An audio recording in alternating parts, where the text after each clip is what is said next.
organic, unpredictable, unknown, lovely, beautiful, a sense of fulfillment. This is part of the pleasures of life and not the chores of life.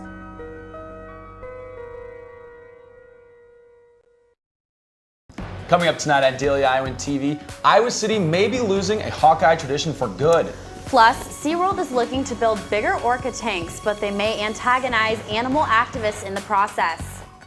Big Ten football has some unexpected contenders who have records worth talking about. And one of them comes into Iowa City on Saturday. Find out Illinois' 4-1 record looks against Iowa's 5-0 mark in sports.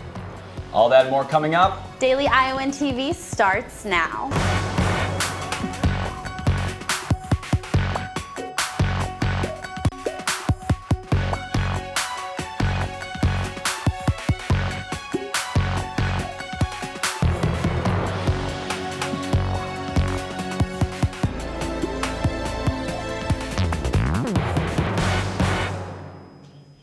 Good evening and thanks for joining us. I'm Alara Bartlett. And I'm Austin Love.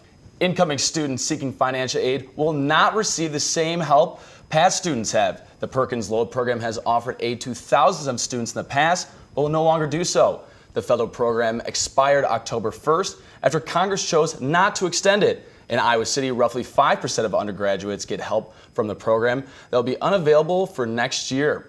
The aid's expiration will not shut out students getting the help right now, but it will bar incoming students from participating. Wednesday night, Hawkeye fans of all ages had the opportunity to meet and get autographs from their favorite Hawkeye athletes at the University of Iowa Athletic Hall of Fame. Part of the week-long homecoming festivities, the sports night also featured Iowa's cheer squad and homecoming court. The youngest Hawkeye fans enjoyed the face painters on hand too. Herky made his presence known throughout the evening, giving high fives, shaking hands, and taking selfies with the fans reveling in the celebration. Wednesday's main event gave fans a chance to meet players from this year's Hawkeye football team, including running back Jordan Kanziri and kicker Marshall Kane. During their signing period, players were giving out signed footballs, posters, and a team helmet to members of the crowd. Alex Sitzman loved the event's display of school spirit. It's just to get to know them and tell them good luck on their sports and everything. Homecoming events will run through the weekend, culminating in Friday's homecoming parade in preparation for Saturday morning's home football game against Illinois.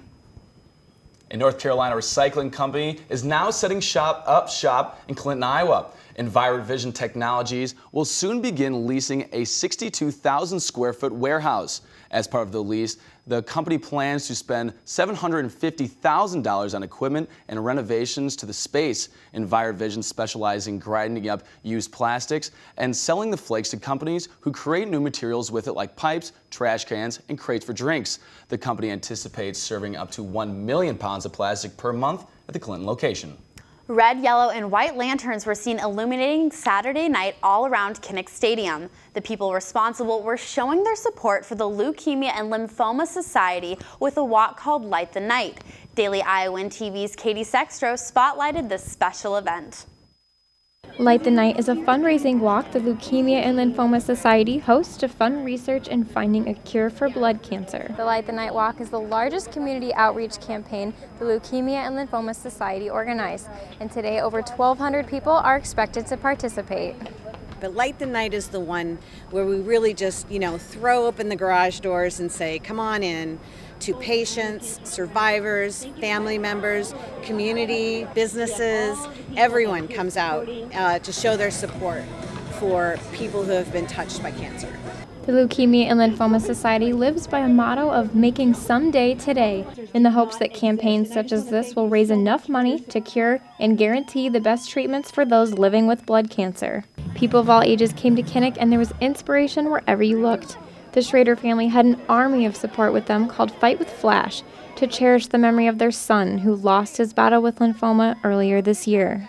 We're here to walk in his memory and bring as many people out that continue to want to fight for him, fight with Flash, and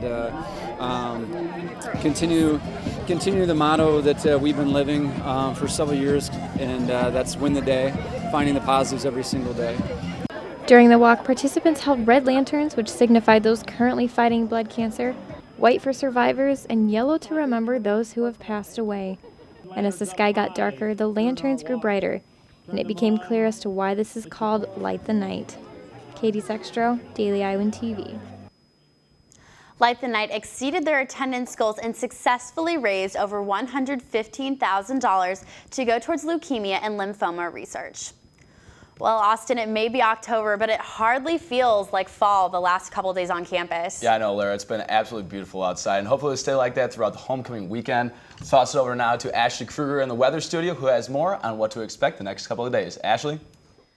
Enjoy this warm weather while it lasts. We start Friday morning at 55 degrees. Then as we approach mid-afternoon, we get up to 63 degrees with clear skies. It's perfect weather for the homecoming parade. Finally, in the evening, we conclude our day at 52 degrees. This weekend, we can expect clear skies and sunshine. Saturday, we reach a high of 71 degrees, and Sunday, the high gets all the way up to 82 degrees. Moving into Monday, temperatures remain high at 72 degrees and stay consistent throughout the week. That's all I have for you guys here at the weather studio. Back to you guys at the desk. Thursday, SeaWorld unveiled a plan to build bigger tanks for its orca whales.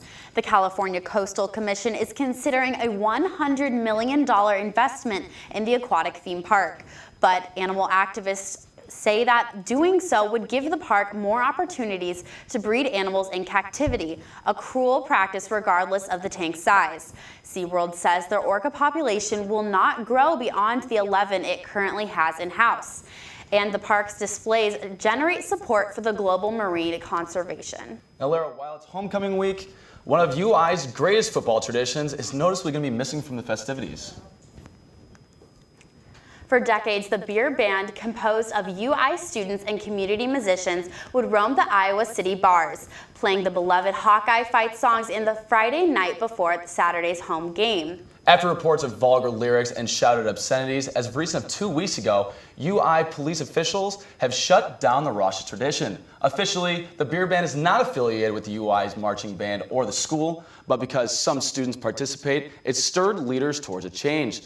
The once clean tradition that began in the 1970s devolved over time to include sexual innuendo and vulgarity rampant during the season's celebration. The UI marching band said there are no sanctions for the specific participants right now, but there is still a timetable for beer band will ever resurface. Lara, that is tough to believe. It's one of my favorite parts of the day before game day. The band comes into the bar and it's a lot of fun. You know, I'm disappointed I'll have to miss it, but there are certainly more traditions to display this weekend, and maybe even the traditional Hawkeye win. For more on the showdown, we'll toss it over to the sports studio where Taylor and Danny are standing by with this week's pregame. No more band downtown. I'm so disappointed in that, especially since Iowa will be welcoming an Illinois team to Kinnick Stadium that hasn't started out like they have since 2011. The 4-1 Fighting Illini might have their quarterback to thank for that one.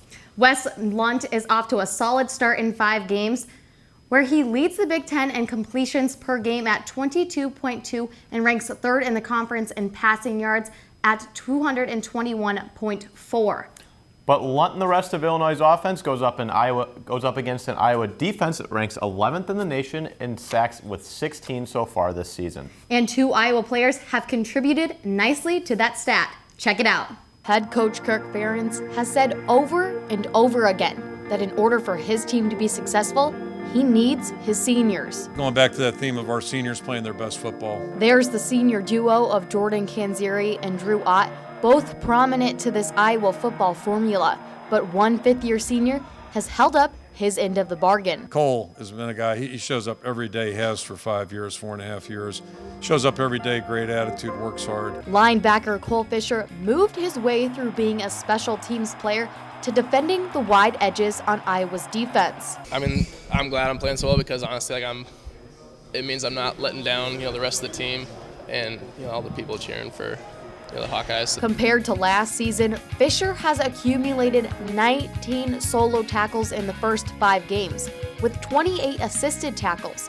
And Fisher personally knows how far he has come, and so does Kirk Ferentz. I've put in a lot of work and had a lot of frustration over the years, so just to be out there for me is enough. He's playing really well out there as a football player. He's given us leadership, and I think he's a really confident player right now too, which I couldn't have said about him 2 years ago. His emergence as an aggressive linebacker came at a time where he is surrounded by a talented group. Comes into camp number 2, just like Anger did as a junior, Stanzi did as a junior.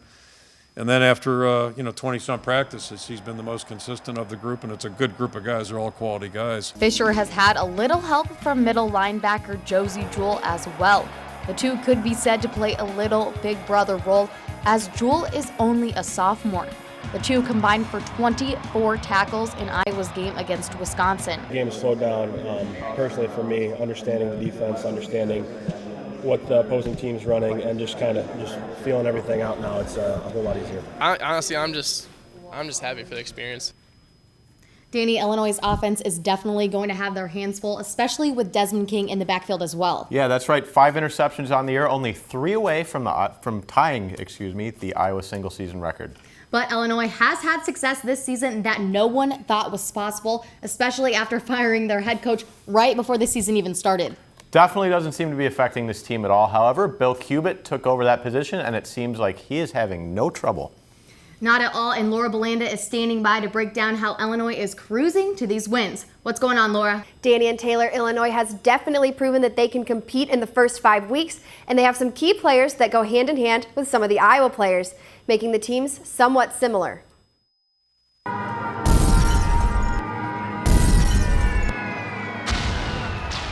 Iowa has won 2 of their last 5 games in a fourth quarter win, one of them over Pittsburgh with a last-second field goal, and the other over Wisconsin with a 4th down stop. Illinois has also won 2 of their games in a fourth quarter win, one against Nebraska with a last-second 1-yard touchdown, and the other against Middle Tennessee with a last-second missed field goal.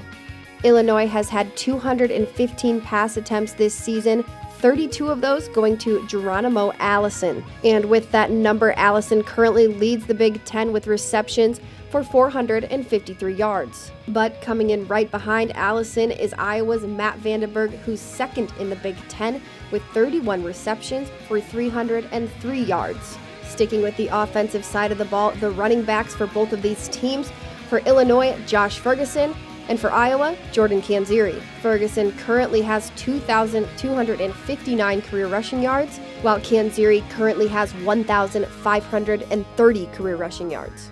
But so far this season, Canzeri comes on top between the two with 441 yards and 8 touchdowns, while Ferguson has 381 with only 3 touchdowns. With Ferguson leading their rushing offense as well as he is, the Hawkeye defense will have to keep doing what they've been doing because Danny and Taylor, Iowa hasn't let up any rushing touchdowns so far this season. 1. Thanks, Laura. As always in Big Ten play, it's going to be competitive and it's going to be a fight to the finish. And that shouldn't be any different on Saturday. Especially for the homecoming at Iowa, the atmosphere should be electric. That does it for Taylor, Laura, and I on pregame, but we will see you all on game day. Thanks, guys. I'm excited for the game. But that's all we have for you tonight on Daily Iowan TV. Be sure to check out our website, dailyiowan.com, for the latest news between now and Sunday. For Daily Iowan TV, I'm Alara Bartlett. And I'm Austin Love. Happy homecoming weekend and have fun this weekend, Iowa City.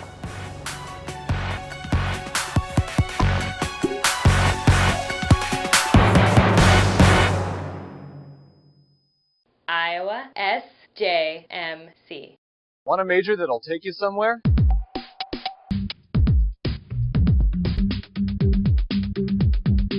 I joined and now I'm in Los Angeles, California, interning for Conan O'Brien at Warner Brothers Studios.